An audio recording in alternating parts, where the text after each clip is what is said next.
The question becomes, when do you hire a new person? This is a real chicken and egg scenario. It's hard to hire somebody if you don't have the revenue, but it's hard to deliver the service if you don't have the people. So which one comes first? Well, every business is a little bit different, but it really starts with the founder's ability to let go a little bit. There is a cost that you can calculate in taking on a new employee. There's a cost to training up that employee. There's a cost, of course, for their salaries. There's a cost in your time to be able to spend with that employee. Most businesses can see a growth pattern or a seasonal pattern. And for retail, for instance, retail, you don't hire in your busy season. You hire 3 months before so that you can train them to be ready to go for the busy season. When you make a hire, you have to see it as another capital investment. This is something that's going to allow me to put more sales in place and then effectively deliver that on those sales. So knowing when to do that has a lot to do with being able to deliver what your product is. In the slow season, you want to be as lean as possible. And that means maybe fewer employees sometimes. But gearing up for the busy season requires an upfront cost. Most businesses start off with costs. It cost you to start your business in the first place, didn't it? You took a chance on you because you wanted to be able to deliver this service. You had no sales at the time.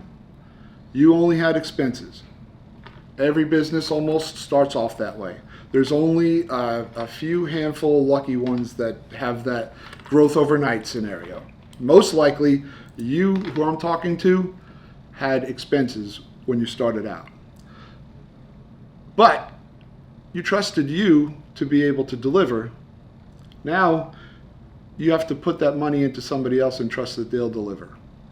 So if you see a trend coming that you are not going to be able to keep up with the services provided, if you see growth happening, if you're making bigger impact in the community, if you are having more people come to your doorstep and you're not sure you can manage those sales, it's time to hire a new employee.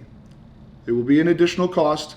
You will have an expense in the employee's salaries that you're not going to have enough revenue at first. That's okay. You see it as an investment.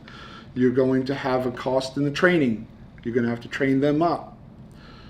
If you are not willing to give up a little bit of that, then you are in what I call a founder's bottleneck situation.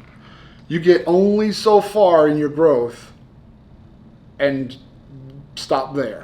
You'll be capped at a certain revenue because you're not able to allow that bottle to open up and have more bodies to deliver your services. The only way to be able to grow is to deliver more services. The only way to deliver more services is to hire people. It's a chicken and egg scenario that is important to be able to try and figure that out. We help our clients to see these trends. We help our clients to be able to understand the additional expenses and when it is time to take on new employees. We have a client who's a chiropractor, and they are talking about do we hire another doctor on? We talked about how much that expense might be. We talked about adjusting their income to be able to accommodate that, but we also talked about how much money they can generate with more time on another table. So in the long run, we expected that in 3 months they'd be in the same situation but a higher revenue because they have a second table going. And our projection was 3 months. In 2 months, they were already showing a profit on it. So we do encourage that. There was an additional expense up front. Be ready for the additional expense, but if you're not willing to make the expense like you were in the beginning of your business, then you're going to be in a bottleneck situation and stunt any growth further beyond a particular point. Thank you for watching. I hope you found value in this video. We'll see you on the next one.